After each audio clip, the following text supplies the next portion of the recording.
லக்ஷ்மி அண்ணி முன்னாடி உன்னை உயர்வா பேசுனது உன் மேல இருக்கிற காதலால இல்ல, அவங்க மேல இருக்கிற கோவத்தால தான்.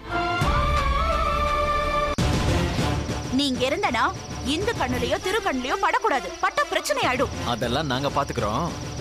நீங்க எங்க பங்க பிரிச்சு கொடுக்கற வரைக்கும் மாசம் மாசம் ஒரு அமௌண்ட்டா செலவுக்கு கொடுத்துருங்க. இதே கேள்வியை நீங்க அன்னைக்கு அத்தை கிட்ட கேட்டப்போ அவங்க உங்க மேல இருக்கிற நம்பிக்கையை விட லக்ஷ்மி மேலதானே ஒரு படி அதிகமா இருக்குன்னு சொன்னாங்க. நாளைக்கு காலையில ரெஜிஸ்டர் ஆபீஸ்க்கு போறோம். உன் பேர்ல நீ வாங்கியிருக்கிற இடத்தை அம்மா பேர்ல எழுதி கொடுக்கணும்.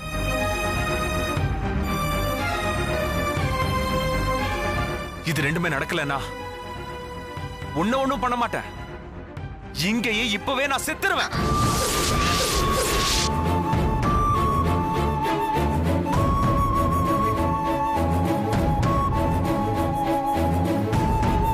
டேய், அவ செஞ்ச தப்புக்கு நீ எதுக்குடா சாகணும்?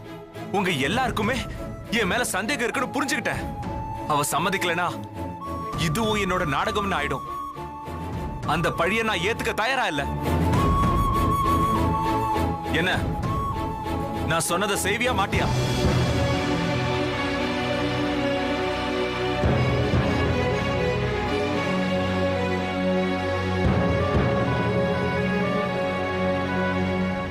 நான் செத்தாலும் பரவாயில்லன்னு முடிவு பண்ணிட்டேன்ல.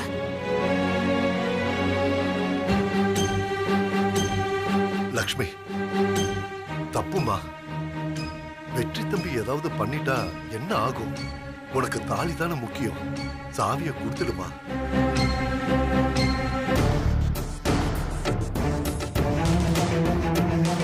இத பாருங்க, அவ எதுக்குமே மசிய மாட்டா. லக்ஷ்மி, உன்னை எல்லாருமே தப்பா பேசுறாங்கம்மா. எனக்கு கஷ்டமா இருக்கு. கொடுத்துடுமா. சரி, கொடுத்துறேன்.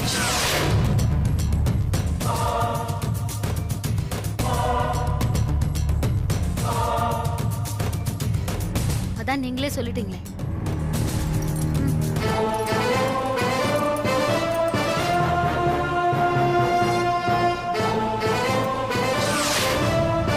வாங்கி அம்மா கிட்ட கொடுங்க. அம்மா, இந்த அப்புறம் நாளைக்கு காலையில எல்லா பொறுப்பையும் உங்ககிட்ட எழுதி கொடுத்துறேன். நான் போலாமா?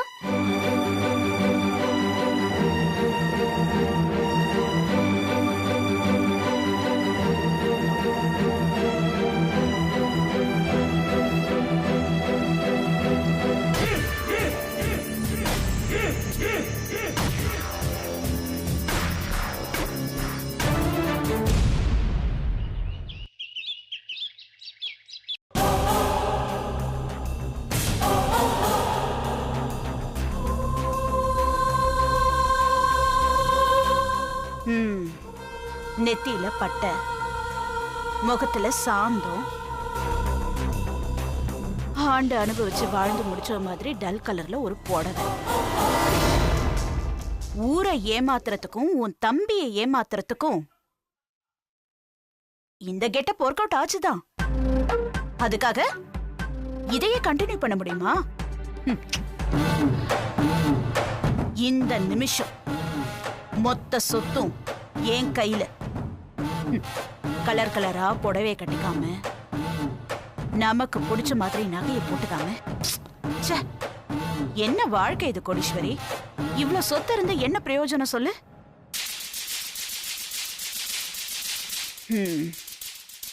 நான் எல்லா சந்தோஷத்தையும் அனுபவிக்கணும்.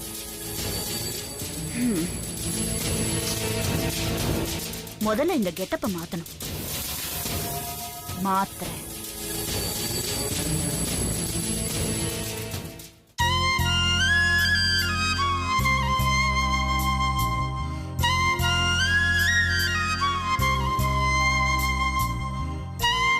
திரு, மனுஷங்களை பார்க்க பிடிக்காம இங்க வந்து உட்காந்துட்டியாப்பா? எப்படி இருந்த வீடு? ஒருத்தி பண்ண துரோகத்தால இன்னைக்கு அப்படியே இருள் அடைஞ்சு போயிருக்கு.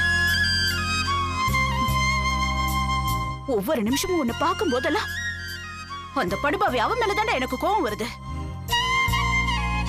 ச்சே, நம்ம குடும்பத்துக்குன்னு ஒரு மரியாதை இருந்தது. அப்பா இருந்த வரைக்கும் அத குறையாம பாத்துக்கிட்டாரு. அம்மா இருந்த வரைக்கும் நானும் அப்பா இடத்துல நின்னு எல்லாத்தையும் கவனிச்சுக்கிட்டேன்.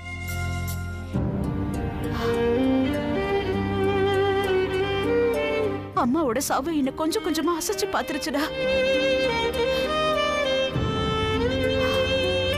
கடவுள் மேல பாரத்தை போட்டுட்டு நான் என்னையே மாத்திக்கணும்னு முடிவு பண்ணேன். எந்த ஒரு விஷயமா இருந்தாலும் அதுல பொறுமையா சாந்தமா இருக்கணும்னு ஒரு முடிவுக்கு வந்தேன். ஆனா உன் பொண்டாட்டி இந்த வீட்டை விட்டு போயிட்டா. நம்ம குடும்பத்தை பத்தி வெளியில தலை காட்ட முடியாத அளவுக்கு பேசுறாங்க. இப்ப நம்ம என்னடா பண்ண போறோம்?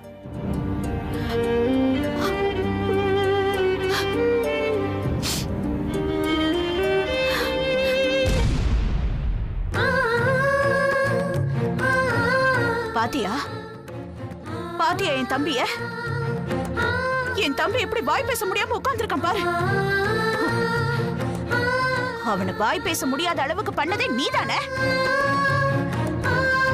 நாங்க என்ன தப்பு பண்ணோம்? என் தம்பி என்ன தப்பு பண்ணா? உங்களை நான் நம்பினதுதான் பெரிய தப்பா?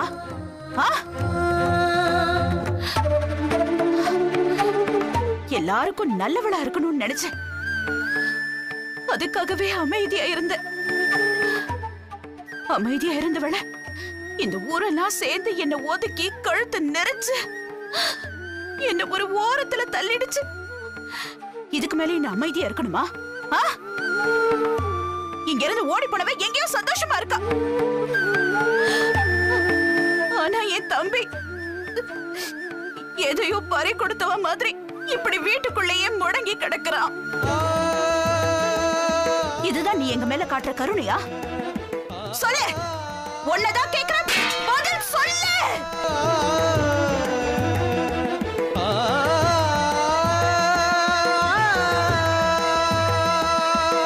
நீ வெறும் படம், வெறும் கல்லு. உன்னால இதுக்கு பதில் சொல்ல முடியாது, பதில் சொல்ல முடியாது.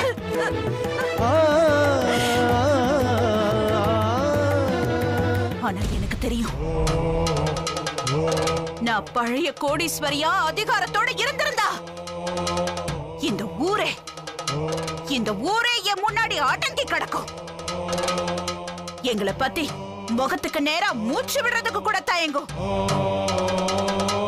அப்படி நான் மாறணுமா? சொல்லு.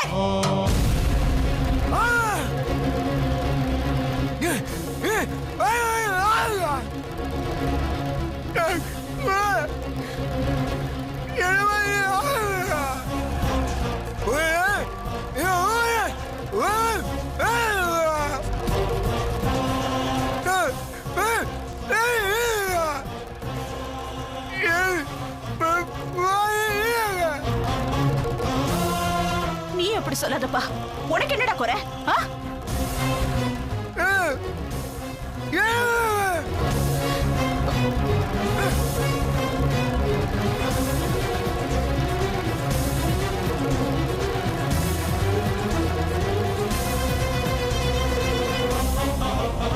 எனக்கு எல்லாமே குறைதான்.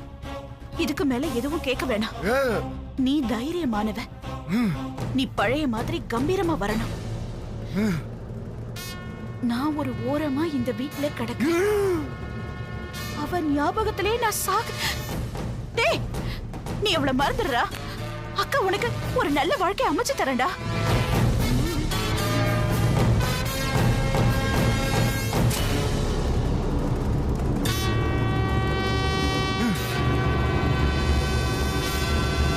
வேண்டாம், இன்னொரு தடவை என்னால ஏமாற முடியாது. நீயாவது தைரியமா இருக்கா? உனக்கு இந்த சாமியார் வேஷம் வேண்டாம். நீ பழைய கோடீஸ்வரி அக்காவா மாறணும். யாரும் உன் முன்னால கை நீட்டி பேசக்கூடாது.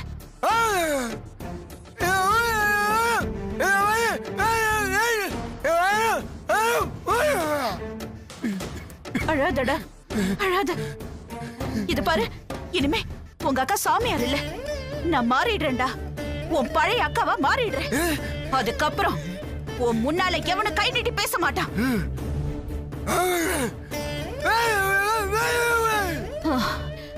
அழாத, அழாதடா. என் தம்பி அழக்கூடாது. உன்னை அழ வச்ச அந்த இந்துவும் இந்த ஊரும் தாண்டா அழணும். உனக்காக நான் பழைய கோடீஸ்வரியா மாறேன்டா.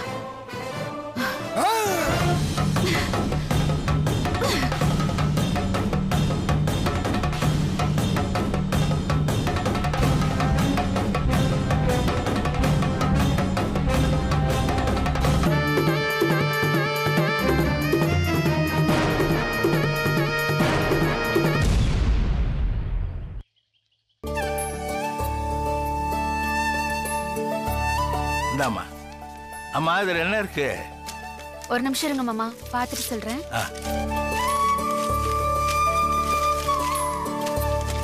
இது குழந்தை வளர்ப்பது எப்படிங்கிற புக்கு மாமா. இது யாருமா உனக்கு அனுப்புனது? நான் தான் மாமா ஆன்லைன்ல ஆர்டர் பண்ணேன். ஓ,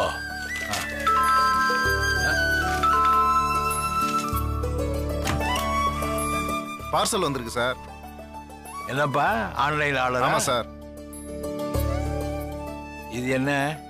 9 மாசத்து குழந்தை விளையாடுற பொம்மை சார். ஓ, அம்மா லட்சு, உனக்கு யாருமா இந்த ஆன்லைன்ல வாங்குறதெல்லாம் சொல்லி கொடுத்தது? சித்ரா மாமா. நான் என் குழந்தை புத்திசாலியா இருக்கணும், அழகா இருக்கணும், ஆரோக்கியமா இருக்கணும், என்ன பண்ணலான்னு கேட்டுட்டு இருந்தேனா என் போனை புடுங்கி இதுல எல்லாமே இருக்குன்னு காட்டினா. நமக்கு தான் கருப்புற புத்தியாச்சே, கப்புன்னு பிடிச்சிட்டேன். சரி இந்தம்மா. அம்மா போய் வாங்கிட்டு வாங்க.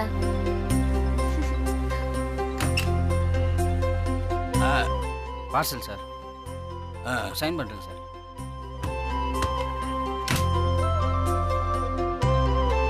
அம்மா லட்சு, இதுக்கெல்லாம் பில்லுமா?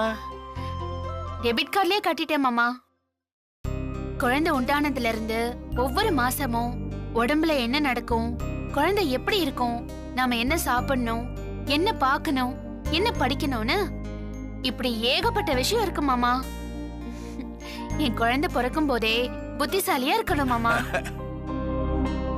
பிறக்கும் போதே குழந்தை எப்படிமா புத்திசாலியா இருக்கும்?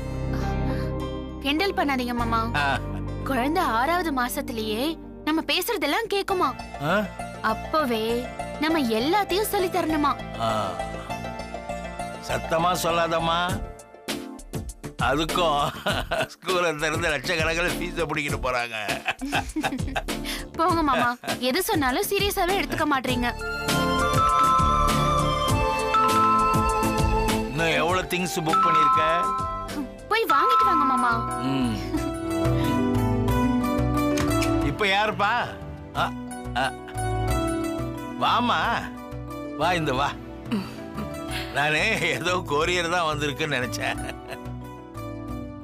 லட்சு, அம்மா எப்படி இருக்க? இந்து, என்ன இந்து அம்மா வீட்லயே வந்து செட்டில் ஆயிட்டியா? அப்படிலாம் இல்லக்கா, உன்னை பார்க்கணும்னு தோணுச்சு. நீ வர அன்னைக்கு வர சொன்னியா, அதான் கிளம்பி அம்மாவையும் கூட்டிட்டு வந்துட்டேன். இல்லம்மா? ஆமா. இந்தம்மா, இதுல பழம் ஸ்வீட் எல்லாம் இருக்கு. ஏற்கனவே உன் பொண்ணு ஏகப்பட்டதை வாங்கி குவிச்சு வச்சிருக்கிறா. 10ம் 10ஆவதுக்கு நீயுமா? மாமா, அவங்க வாங்கி வச்சிருக்காங்கன்றதுக்காக நாங்க வெறும் கையை வச்சுட்டு வர முடியுமா மாமா? ஆமா, கதவு திறந்து பார்த்த உடனே கொரியர் வந்திருக்குன்னு நினைச்சேன்னு சொன்னீங்களே, ஏதாவது பார்சலுக்காக வெயிட்டிங்கா எல்லாம்? ஆமாண்டி, ஒரு கரடி பொம்மை ஆர்டர் பண்ணிருந்தேன். தோ வந்துச்சு போல இருக்கு. என்ன பாரு.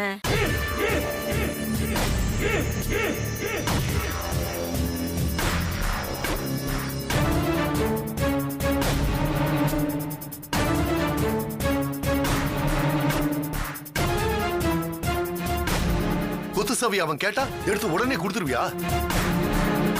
குடுக்காதன்னு நான் முறைக்கிறேன். அதை கண்டுக்காம நீ பாட்டுக்கு எடுத்து நீட்டுற.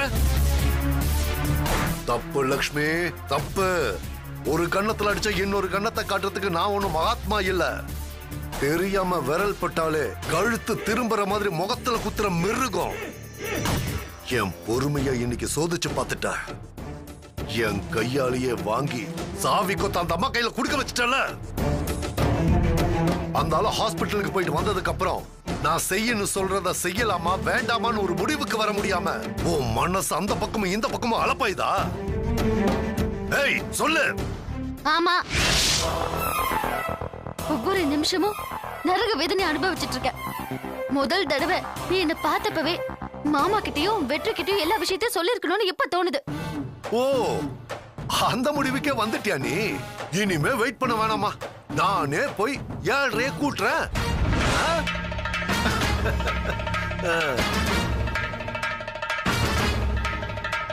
ஏய் நில்ல.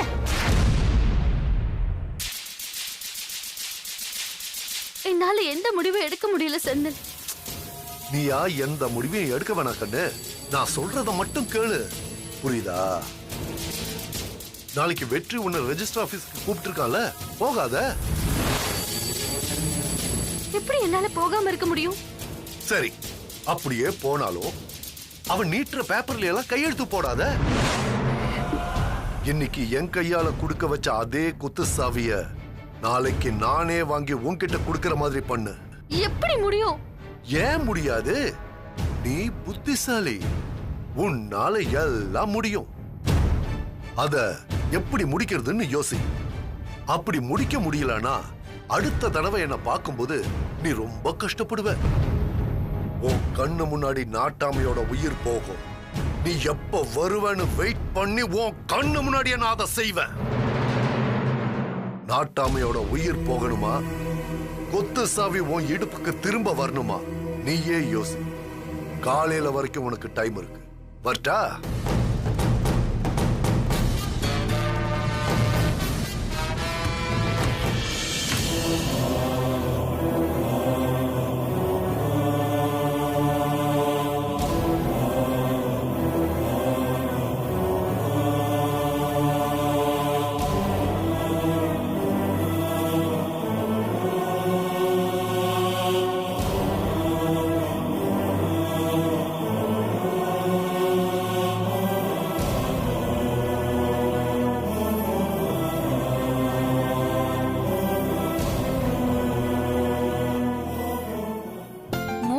குழந்தைங்க நல்லா தூங்கணும்னா இந்த மாதிரி ஒரு பொம்மை வாங்கி கொடுத்தா போதுமா அப்படின்னு யார் சொன்னா உனக்கு?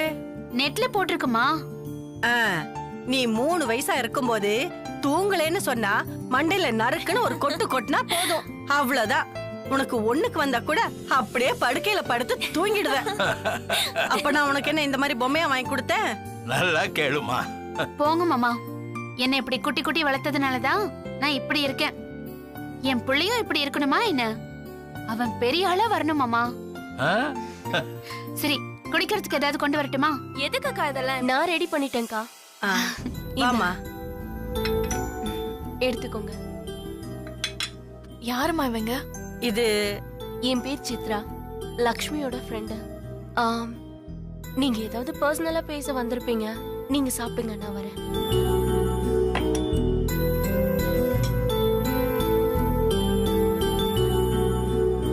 பாவம் இந்து, அவ தன்னை ஏமாத்தினவனை தேடி வந்திருக்கா. 4 வயசுல ஒரு பையன் கூட இருக்கான். நம்ம வீட்டுல தான் தங்கியிருக்கா. வீட்டுக்கு வீடு வாசப்படி அவ புருஷனை தேடி வந்திருக்கா. ஆனா இந்த அவ புருஷன். அம்மா, நீ என்ன சொன்ன? ஒண்ணு இல்லம்மா. இந்து, என்கிட்ட எதையும் மறைக்காத.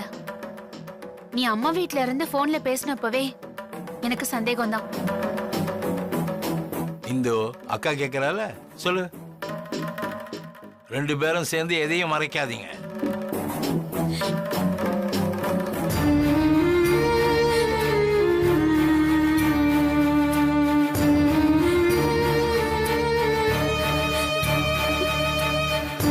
இந்து அக்கா, என்ன சுத்தி என்ன நடக்குதுன்னே தெரியல.